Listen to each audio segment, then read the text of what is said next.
নাম। জন্মগ্রহণের পর মানুষের জন্য এই নাম অত্যন্ত গুরুত্বপূর্ণ হয়। মাতা, পিতা, পুরোহিত সকলেই সেই অক্ষর খুঁজতে শুরু করেন যা দিয়ে আপনার নাম শুরু হবে। কিন্তু নাম আর রাশি এক হয়ে গেলেই কি সব কিছু ঠিক হয়ে যায়? কখনোই নয়। কারণ আপনার কর্মই হলো সব থেকে গুরুত্বপূর্ণ, আর কিছুই নয়। দেখুন, এই নিয়তিও আপনার কর্ম অনুযায়ী আপনার ভবিষ্যৎ সুনিশ্চিত করে। যদি আপনাকে উদাহরণ দিই, তাহলে ভাবুন, একদিকে ছিলেন রাম আর অন্যদিকে রাবণ।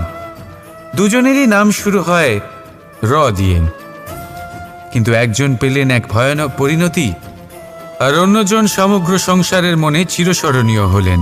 তাহলে মনে রাখবেন, নাম নয়, কর্মই হলো শ্রেষ্ঠ। আর যদি তা শ্রেষ্ঠ হয়, তাহলে আপনার নাম এমন স্থানে পৌঁছবে যা সংসারের কেউ মুছে ফেলতে পারবে না।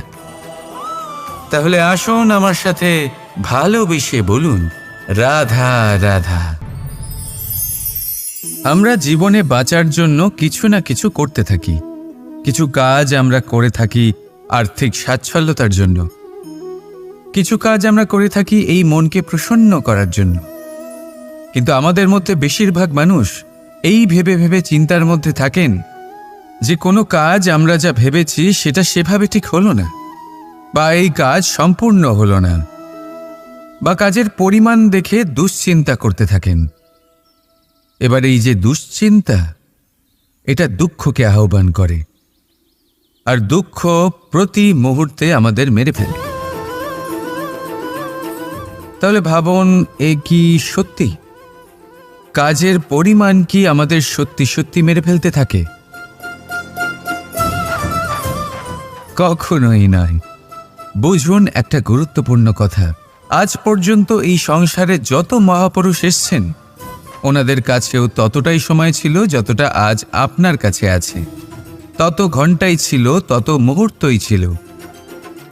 পার্থক্য শুধু এটাই, ওনারা চিন্তা করে সময় নষ্ট করেননি।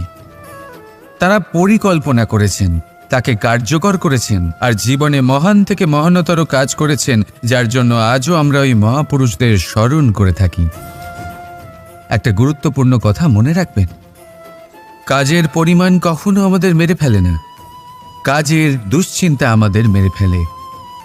তাই এই চিন্তাকে কোথাও ত্যাগ করুন আর নিরন্তর চেষ্টা করতে থাকুন, পরিকল্পনা করতে থাকুন এবং জীবনে সামনে এগোতে থাকুন। আনন্দই আনন্দ পাবে। তাহলে একটু আনন্দ বের করে আমার সাথে বলুন, রাধা রাধা। কথোপকথন অত্যন্ত গুরুত্বপূর্ণ। এটা প্রত্যেক সম্পর্কের জন্য, বরং জীবনের জন্য অত্যন্ত গুরুত্বপূর্ণ। যদি কথোপকথন না হয়, তাহলে আপনি অপর মানুষকে বুঝবেন কি করে, বা উনি আপনাকে বুঝবেন কি করে? এবার কথোপকথনের দুটি পদ্ধতি থাকে। প্রথম হলো, আপনি সামনের মানুষের কথাটা বুঝতে চাইলেন। দ্বিতীয় পদ্ধতি, আপনি নিজের কথা সামনের মানুষকে বোঝাতে চাইলেন। বেশিরভাগ সময় এটা হয় যে এই কথোপকথন ঝগড়াতে পরিণত হয়। কেন এমন হয়? কারণ না আমরা নিজের কথা সামনের মানুষকে বোঝাতে পারি, না সামনের মানুষ আমাদের বুঝতে পারেন। এটা কেন হয়? কারণ আমরা সামনের মানুষের কথাটা শুনি, কিন্তু সেটা বোঝার চেষ্টা করি না, তাকে উত্তর দিতে চাই। জীবনে সামনের মানুষের কথা শুনুন তাকে বোঝার জন্য, দেখবেন সব ভালো হয়ে যাবে। কারণ যে কোনো প্রশ্নের উত্তর আর যে কোনো উত্তরের আরও একটা প্রশ্ন, এটা শুধুমাত্র ঝগড়া সৃষ্টি করে। বরং সামনের মানুষের কথা শুনবেন শুধু তাকে বোঝার জন্য, তার কথা বোঝার জন্য। এই কথোপকথন প্রেমকে জন্ম দিয়ে থাকে। তাহলে আপনিও এটাই করুন, আর আমার সাথে ভালোবেসে বলুন, রাধা রাধা। কথায় আছে এই জীবন একটা যুদ্ধ, একটা লড়াই। নিজের অস্তিত্বের জন্য, নিজের মূল্যের জন্য, যা আমরা পেতে চাইছি তার জন্য। এই যুদ্ধে জয়লাভ কে করে? এই যুদ্ধে জয়ী হয় এক যোদ্ধা। এবার বেশিরভাগ সময় আমরা যুদ্ধে অংশগ্রহণ করি না, নিজেকে বুঝিয়ে দিই যে আমরা তো যোদ্ধা নই। কিন্তু বিষয়টা তা নয়। একটা অত্যন্ত গুরুত্বপূর্ণ কথা আপনাকে মনে রাখতে হবে। কোনো যোদ্ধা জন্ম থেকে যোদ্ধা হন না, তিনি চয়ন করেন যে তিনি যোদ্ধা হবেন কিনা। তিনি তখনই একজন যোদ্ধা হয়ে ওঠেন যখন তিনি পিছু হটবেন না বলে দৃঢ় প্রতিজ্ঞ হন। যদি ওনার সামনে অন্যায় হয়, তার বিরোধিতা করার জন্য দৃঢ় প্রতিজ্ঞ হন, তবেই তিনি যোদ্ধা হয়ে ওঠেন। কেউ জন্ম থেকেই যোদ্ধা হয়ে এই পৃথিবীতে আসেন না। আপনি কি হতে চান? সেই দর্শক হতে চান যারা যুদ্ধভূমিতে বসে থেকে অন্য কারোর জয় উচ্ছ্বাস প্রকাশ করেন, নাকি সেই যোদ্ধা হতে চান যিনি নিজের শৌর্য দিয়ে, বীরত্ব দিয়ে নিজের পরাক্রম প্রদর্শন করেন আর যার প্রশংসা যুগ যুগ ধরে হয়ে চলে? আপনি কি হতে চান সেই সিদ্ধান্ত আপনারই। আসুন আর আমার সাথে ভালোবেসে বলুন, রাধা রাধা। আমাদের জীবনে অত্যন্ত গুরুত্বপূর্ণ একটা আশা বসবাস করে, বিশ্বাসের রূপে। বিশ্বাস যা আমরা ঈশ্বরের ওপর করি, ভাগ্য, প্রারব্ধের ওপর করি, নিয়তির ওপর করি। যখনই ভালো কিছু হয় আমরা বলি এ হলো ঈশ্বরের দয়া। যখন খারাপ কিছু হয় আমরা বলি এ হলো ঈশ্বরের মায়া। কখনো ঈশ্বর বা ভাগ্য বা প্রারব্ধ বা নিয়তি। আপনি নিজে কোথায় তা কখনো ভেবেছেন? আপনি বিশ্বাস করছেন ঈশ্বরের ওপর, প্রারব্ধের ওপর, কখনো নিজের ওপর করেছেন? আমি আপনাকে একটা সহজ কথা বলি, যদি আপনি ঈশ্বরের ওপর বিশ্বাস রাখেন, শুধুই ঈশ্বরের ওপর বিশ্বাস, তাহলে আপনি সেটাই পাবেন যেটা আপনার ভাগ্যে লেখা রয়েছে। কিন্তু যদি আপনি নিজের ওপর বিশ্বাস রাখেন, আত্মবিশ্বাস রাখতে শেখেন, তাহলে ঈশ্বর আর নিয়তি দুজনে মিলে আপনার ভাগ্যে সেটাই লিখবে যা আপনি চাইছেন। তাই মনে রাখবেন, সাফল্যের পথ হলো এই বিশ্বাস। নিজের আত্মবিশ্বাসকে ধরে রাখতে শিখুন, দেখবেন আত্মা প্রসন্নতায় ভরে উঠবে। তাহলে আসুন এই প্রসন্ন ভাব নিয়ে বলুন, রাধা রাধা। মানুষ অসুস্থ কেন হন? শারীরিক দুর্বলতার কারণে? না, মানুষ অসুস্থ হন তার মানসিকতার কারণে, তার বিবেকের কারণে, তার কর্মের কারণে, তার ক্রোধের কারণে। আর যখন কেউ সুস্থ হন, ঠিক হয়ে যান, তার মানে এটা নয় যে শুধু ওষুধের জন্য তিনি সুস্থ হয়েছেন। না, এটা কারোর তার প্রতি প্রেমের প্রভাব, বিশ্বাসের প্রভাব, সম্বলের প্রভাব। শুধুমাত্র ওষুধ দিয়ে কিছুই হয় না। যদি মনে প্রেম থাকে, বিবেক থাকে, বিশ্বাস থাকে, সম্বল থাকে, তবেই সেই ওষুধ কাজ করতে পারে। তাই মনে রাখবেন, এই জীবন হলো অত্যন্ত ছোট। মনে প্রেম ভাব রাখুন, মিত্রতা করুন, শত্রুতা নয়। ভালোবাসুন, বিদ্বেষ নয়। আর এই ভালোবাসার সাথেই বলুন, রাধা রাধা। সময়। এই সময় আসলে কি? এই সময় একটা সরল রেখা তো কখনোই নয়। সময় হলো একটা চক্র, যেখানে এর আদি সেখানেই হলো এর অন্ত, আর যেখানে তা শেষ হয় সেখান থেকেই তার শুরু হয়। এই সময় একটা অত্যন্ত বিচিত্র চিন্তা, বিচিত্র ভাবনা, এ একটা বিচিত্র বস্তু যা কেউ বুঝতে পারেন না। এই সময়ের লীলা, এর কোনো প্রমাণ নেই, কোনো জ্ঞান নেই, কোনো পরিমাপ নেই। শুধু এটুকু আমরা জানতে পারি, যেখানে শেষ হবে সেখান থেকে একটা নতুন সূচনাও হবে। যা আজ আপনার কাছে আছে, কাল অন্য কারোর কাছে যাবে, তারপরে তার কাছ থেকেও অন্য কারোর কাছে যাবে, তারপরে তার থেকেও ছিনিয়ে নেওয়া হবে। এই নিয়তির একজনের কাছ থেকে অন্যজনের কাছে আদান প্রদানের এই সময় হলো আপনার সময়। এই সময়ের সদ্ব্যবহার করুন, এই সময়কে বাঁচুন। আপনাকে শুধু এটাই সুনিশ্চিত করতে হবে যে আপনি কোন পক্ষে আছেন। আর সত্যি বলতে কি, আপনার জীবনের পরিণাম নির্ভর করে আপনার নির্বাচনের ওপর। আপনি কোন পক্ষ নির্বাচন করছেন। তাহলে মনে রাখবেন, জীবনে সেই পক্ষই নির্বাচন করবেন যা চয়ন করার পরে আপনি সুখ অনুভব করবেন, আপনি সন্তোষ লাভ করবেন, প্রসন্নতা লাভ করবেন। আর আমি এটাই সুনিশ্চিত করব যে এই পক্ষ যেন শান্তির পক্ষ হয়, এই পক্ষই যেন প্রেমের পক্ষ হয়। তাহলে চিন্তা করবেন না, আর আসুন আমার সাথে ভালোবেসে বলুন, রাধা রাধা। বল, শক্তি, পরাক্রম এই সংসারের বিকাশের মূল। কিন্তু কখনো ভেবেছেন যে প্রকৃতি আমাদের এই বল, শক্তি, পরাক্রম কেন দিয়েছেন?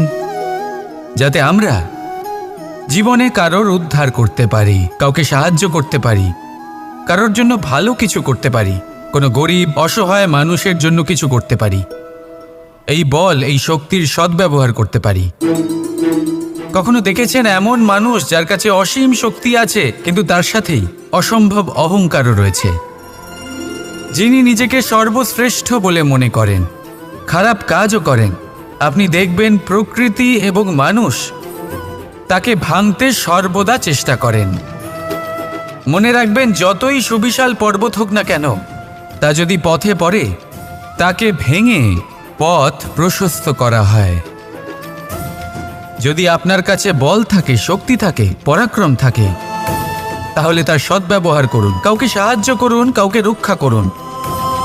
যদি আপনি আপনার শক্তির দুর্ব্যবহার করেন, তাহলে মনে রাখবেন আপনি নিজের বিনাশ নিজেই আমন্ত্রণ করছেন। এবার বল অর্জন করার পরে, শক্তি অর্জন করার পরে আপনি নিজেকে বিনাশ করতে চান নাকি এই সংসারের উদ্ধার করতে চান, সিদ্ধান্ত আপনার। রাধা রাধা। কর্ম, ধর্ম, জ্ঞান এই 3 স্তরে অনেক মানুষ পৌঁছতে পারেন। অনেকে এই পরীক্ষা দিয়ে তাতে উত্তীর্ণ হয়ে যেতে পারেন, কিন্তু শিখরে পৌঁছে শাসন তিনিই করতে পারেন যার কাছে এই চতুর্থ গুণটিও থাকে, সমর্পণ। অত্যন্ত গুরুত্বপূর্ণ একটা গুণ এটা। এই সমর্পণ আসলে অত্যন্ত গুরুত্বপূর্ণ। পূর্ণ সমর্পণ দরকার নিজের লক্ষ্যের প্রতি, সমর্পণ নিজের কর্তব্যের প্রতি, সমর্পণ নিজের আত্মার থেকে নির্গত স্বরের প্রতি, সমর্পণ নিজের রথির প্রতি, অর্থাৎ আমার প্রতি। এবার এই পরীক্ষায় অত্যন্ত কঠিন এক বাঁক আসতে চলেছে, যেখানে সারথীকে সমর্পণের নিরিখে পরীক্ষা করা হবে, আর তাতে উত্তীর্ণ হওয়ার পরেই তার হাতে ধর্ম স্থাপনের রথের রাশ তুলে দেওয়া হবে। দেখা যাক কি হয়। ততক্ষণ আপনি প্রসন্ন থাকুন আর আমার সাথে ভালোবেসে বলুন, রাধা রাধা। কখনো ভেবে দেখেছেন আমরা জিহ্বার সাথে সাথে কান কেন পেয়েছি? এবার আপনি বলবেন, এ তো সহজ কথা, যাতে আমরা কথা বলার সাথে সাথে শুনতেও শিখি। এবারের আরও একটা গুরুত্ব আছে। আগে আমাকে বলুন, নিজের প্রশংসা শুনতে কার না ভালো লাগে? সবারই ভালো লাগে। এটাই হলো মূল কথা। যদি এই কান দিয়ে আপনি নিজের প্রশংসা শুনতে চান, তাহলে সর্বপ্রথম এই জিহ্বা দিয়ে অন্যের প্রশংসা করতে শিখুন। এবার প্রশংসার বিষয় একটা অত্যন্ত গুরুত্বপূর্ণ কথা আপনাদের বলব। কখনো যদি কারোর প্রশংসা আপনি করেন, তাহলে সবার আগে সেই ব্যক্তির উৎসাহ বেড়ে যায়, আর তারপর নিজে যদি ভেবে দেখেন, তাহলে নিজের মনেও সন্তুষ্টি আর প্রশান্তি চলে আসে। আর একবার যদি এই মন প্রশান্তিতে ভরে যায়, তারপরে কেউ প্রশংসা করুক বা না করুক, কিচ্ছু যায় আসে না। সেই জন্য সবসময় অন্যের সম্মান করবেন, স্নেহ করবেন, প্রশংসা করবেন, সুখ ভাগ করে নেবেন। যার মধ্যে যেটা ভালো আছে তা বলুন, তাকে মনে করান তিনিও ভালো, তার উৎসাহ বাড়িয়ে তুলুন। তিনি জীবনে সামনে এগোবেন, আর এই ব্রহ্মাণ্ড আপনাকে কখনো পিছিয়ে থাকতে দেবে না। রাধা রাধা। যখনই আমরা প্রসন্ন হই, কোনো শুভ অনুষ্ঠান থাকে, আমরা সাফল্য লাভ করি, আমরা সবার আগে আপনজনদের মিষ্টিমুখ করাই। আর এটা ভালোই। মিষ্টিমুখ করালে মনও মিষ্টি হয়ে যায়। কিন্তু এই মিষ্টতা শুধুমাত্র মিষ্টির মধ্যে থাকে না, কারণ এই স্বাদ নয়, এই এক অনুভূতি। জিহ্বার স্বাদ গলায় গেলেই শেষ হয়ে যায়, সেখানে অনুভূতির স্বাদ সারা জীবন মনে থেকে যায়। তাই আপনি যখনই আপনজনদের মিষ্টিমুখ করাবেন, শুধু সেই মিষ্টি দিয়ে কেন, যা কিছুক্ষণের জন্যই থাকে, সেই অনুভূতির দ্বারা, সেই মিষ্টি কথার দ্বারা, সেই মিষ্টি ব্যবহারের দ্বারা সবাইকে খুশি করুন। মানুষ সারা জীবন মনে রাখবে, না থাকবে কোনো তিক্ততা, আর না থাকবে কোনো শত্রুতা। দেখবেন এইভাবেই আপনি আরও একটা সুযোগ পেয়ে যাবেন মিষ্টি মুখ করার। রাধা রাধা। আশ্চর্য ব্যাপার, তাই না? আমাদের সবসময় আমাদের নাম ধরে ডাকা হয়, নাম দিয়েই আমাদের পরিচয়। এই নামই আমাদের ইতিহাসে স্থান বানাতে আমাদের সাহায্য করে। সুনাম অর্জন করতে মানুষ কি না করে থাকে, নামে যাতে কলঙ্ক না লাগে তার জন্য মানুষ কি না করে থাকে। জীবনে আপনি যা পেয়েছেন, অর্থ, সম্পত্তি, সুখ, এই সব কিছুই নামের কাছে মূল্যহীন। নাম সর্বদা উচ্চস্থানে থাকে। এই নামকরণের অনুষ্ঠান আমাদের কাছে অত্যন্ত গুরুত্বপূর্ণ। এবারে আপনার কি মনে হয় আমি কোন নামের কথা বলছি? সেই নাম যা আমরা জন্ম থেকে পেয়েছি? না, আমি সেই নামের কথা বলছি যা আমরা নিজের কর্ম দ্বারা অর্জন করেছি। যা জন্মের সময় পেয়েছি তা মৃত্যুর সাথে চলে যাবে, কিন্তু যে নাম কর্মের দ্বারা অর্জন করেছি সেটা আমাদের অমর করবে। মাতা পিতা আমাদের জন্ম দেয়, জন্মের সাথে সম্পর্ক দেয়, সমাজ থেকে পাই বন্ধু, প্রকৃতি থেকে পাই খাদ্য। যদি এমন কিছু থাকে যা আমরা নিজের যোগ্যতায় পাই, তা হলো আমাদের কর্মের ফল, সেই নাম যা আমরা আমাদের কর্মের দ্বারা অর্জন করেছি। তাই সর্বদা ভালো কর্ম করুন, আর আমার সাথে ভালোবেসে বলুন রাধা রাধা। বাবুল গাছ কত বিশাল আকার হয়, পিপুল গাছও বিশাল আকার হয়। কিন্তু আপনি কি কখনো ভেবে দেখেছেন যে কেন বাবুল গাছ কেটে তা ব্যবহার করা হয়, আর কেনই বা পিপুল গাছকে পুজো করা হয়? এই জন্যই, কারণ পিপুল গাছ তার নিচে বসে থাকা পথিককে ছায়া প্রদান করে, নিজের ডালে অসংখ্য পাখিদের আশ্রয় দিয়ে থাকে, কাউকে কাঁটা ফুটিয়ে দূরে সরায় না, বরং তাকে শীতল ছায়া দিয়ে তার ক্লান্তি দূর করে। এই সংসারে যদি আপনি সম্মান পেতে চান, তবে পিপুল গাছের মতোই হতে হবে। কিছু দিতে শিখুন, আনন্দ, সুখ, শীতলতা দান করতে শিখুন, আর কাঁটার মতন কাউকে কখনো কষ্ট দেবেন না। সম্মান স্বয়ং হেঁটে আপনার কাছে আসবে। আর মন প্রসন্ন হয়ে বলবে রাধা রাধা। আমরা সকলেই মনে করি যে আমাদের জীবনে কখনো কখনো কোনো না কোনো স্থানে প্রেম